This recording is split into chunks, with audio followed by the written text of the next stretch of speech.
মতভেদ অনৈক্য একদম স্পষ্ট, তাদের যুক্তি তর্ক খণ্ডন যতক্ষণই চালাই না কেন দেখা যাবে যে এটার আসলে কাউন্টার বক্তব্য আছে। বাংলাদেশের সাথে আমাদের কোনো দ্বন্দ্ব নেই। না না, ঠিকই আছে। রাসি, আপনার কাছে একটু জানতে সরকারকে দেওয়া জনগণের ভোটাধিকারের জন্য তো অপেক্ষা করছে বাংলাদেশ, সেখানে জামাত ইসলামী, আপনি ছাত্র সংগঠন করেন, আপনি কি পর্যবেক্ষণ দেখছেন যে নির্বাচনে আপনার দল কতটা নির্বাচনমুখী অবস্থায় রয়েছে এখন? এখন বর্তমানে তো নির্বাচনের জন্য সবচেয়ে বেশি প্রস্তুত আমি দেখতে পাচ্ছি জামাতি। তাদের সভা সমাবেশ থেকে শুরু করে ক্যান্ডিডেট দেয়া, এরপর হচ্ছে গণসংযোগ, সব কাজই তারা করছে। কিন্তু তারা কয়েকটা দাবি তুলেছে, 4-5টা দাবি সম্ভবত তার লাস্টে আছে। তার মধ্যে একটা হচ্ছে লেভেল প্লেইং ফিল্ডটা তৈরি করা। নির্বাচনের প্রশাসন যে অবস্থায় আছে, নড়বড়ে একটা অবস্থা, যে কোনো ধরনের মব ক্রিয়েট হলে সেটাকে তারা সামাল দিতে পারছে না। এই জায়গা থেকে প্রশাসন আবার এক বাক্যে কিছু কিছু ক্ষেত্রে কোনো দলের ক্ষেত্রে আচরণ করছে। এরকম অবস্থা হলে নির্বাচনের সময় যে কী পরিস্থিতি দাঁড়াতে পারে, এগুলো নিয়ে তো স্বাভাবিকভাবে একটু শঙ্কিত হয়ে আছে জনগণ। এই জায়গা থেকে কীভাবে রিফরমেশন তারা করলো বা করবে। আবার জুলাই সনদ নিয়ে একটা তর্ক বিতর্ক আসছে যে গণভোটটা আসলে রেফারেন্ডামটা আগে হবে নাকি পরে, মানে গণভোটটা হচ্ছে নির্বাচনকালীন সময় হবে। এটা নিয়ে তো রাজনৈতিক দলগুলো জামাতের পক্ষ থেকে বলছে আগে হওয়া উচিত, আরও 20টার অধিক রাজনৈতিক দল বলেছে যে না, গণভোটটা আগে হওয়া উচিত। তো এই জিনিসগুলো তো যাচাই বাছাই করা হচ্ছে এবং ফেব্রুয়ারির যে টাইম ফ্রেম দেওয়া হয়েছে এগুলোতে সব রাজনৈতিক দলই অ্যাপ্রিসিয়েট করেছে।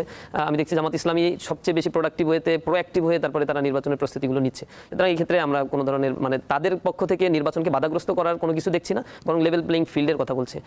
বিএনপির হচ্ছে বাংলাদেশের যে কয়টা এখন স্টেক আছে সরকারের, অর্থাৎ জুডিশিয়ারি, অ্যাডমিনিস্ট্রেশন, ডিফেন্স ফোর্স, বিভিন্ন জায়গায়, এখানে বিএনপি মনা নোকের পরিমাণই হচ্ছে অনেক বেশি। উপদেষ্টাতেও বিএনপির ব্যাকআপের লোকজন অনেক বেশি আছে। সুতরাং এই জায়গাগুলোতে প্রত্যেকটা জায়গায় যখন বিএনপির এমন হয়েছে, ভাই এই কথাটা বললো যে বিএনপির কিছু কিছু জায়গায় বহিষ্কার করা হচ্ছে, আবার নেতাকর্মীরা নিয়ে গিয়ে তাদেরকে গ্রেপ্তার করে দিচ্ছে। পুলিশ গ্রেপ্তার করতে সাহস পাচ্ছে না, কারণ পুলিশ যদি গ্রেপ্তার করে এর পাল্টা রিয়াকশনটা পুলিশ আর সামাল দিতে পারতেছে না। সুতরাং বিএনপি থেকে বহিষ্কারও করা হচ্ছে, আবার মানে লিখেও দেওয়া হচ্ছে যে তার ব্যাপারে যেন আইনানুগ ব্যবস্থা নেওয়া হয়, এমন পর্যায়ে আছে। আর প্রশাসনের একটা মনস্তাত্ত্বিক বিষয় হয়ে দাঁড়িয়েছে, নির্বাচনের পর তো বিএনপি ক্ষমতায় আসবে। তো এটা তো সবাই মনে করে যে বড় দল রাজনৈতিকভাবে তারাই হচ্ছে ইম্পাওয়ার্ড, তারা ক্ষমতায় যাবে। যাওয়ার আগেই অনেক এক্সারসাইজ তারা করে ফেলেছে, যাওয়ার পরে বাকিটা করবে। কিন্তু এখানে যে বিষয়টা দাঁড়িয়েছে, প্রশাসনের মনস্তাত্ত্বিক জায়গায় এমন হয়েছে যে আমি যদি এখন কথা না শুনি, তাহলে 2 দিন পরে বিএনপি ক্ষমতায় আসলে তো আমারও চাকরি নিয়ে টানাটানি বাঁধবে। এই কারণে প্রশাসনও একটা ঢিলেঢালা অবস্থার মধ্যে দিয়েই যাচ্ছে, স্বাভাবিক প্রক্রিয়ায় আমরা এটা দেখতে পাচ্ছি। সম্ভবত এই জায়গা থেকে অন্যান্য রাজনৈতিক দল কিছুটা শঙ্কিত হয়ে তারা বলছে যে লেভেল প্লেইং ফিল্ড তৈরি করেন, প্রেশার ক্রিয়েট করছে গভর্নমেন্টকে, ময়দানে হচ্ছে মানুষকে আশ্বস্ত করার চেষ্টা করছে আপনারা ভোটে আসেন, প্রবলেম নাই। তারা শুধুমাত্র একমাত্র শক্তিশালী দল না, আমরাও শক্তি প্রদর্শন করছি, নির্বাচনের সময় প্রবলেম হবে না, অনেক কিছুই তারা মেসেজ দেওয়ার চেষ্টা করছে। ফেব্রুয়ারিতে ইনশাআল্লাহ নির্বাচন হবে, সেই নির্বাচনে জনগণ তাদের পছন্দ অনুযায়ী ভোট দিবে। আমিও কোনোদিনই ভোট দিতে পারি নাই, এবার সুযোগ হবে ইনশাআল্লাহ, আশা করছি।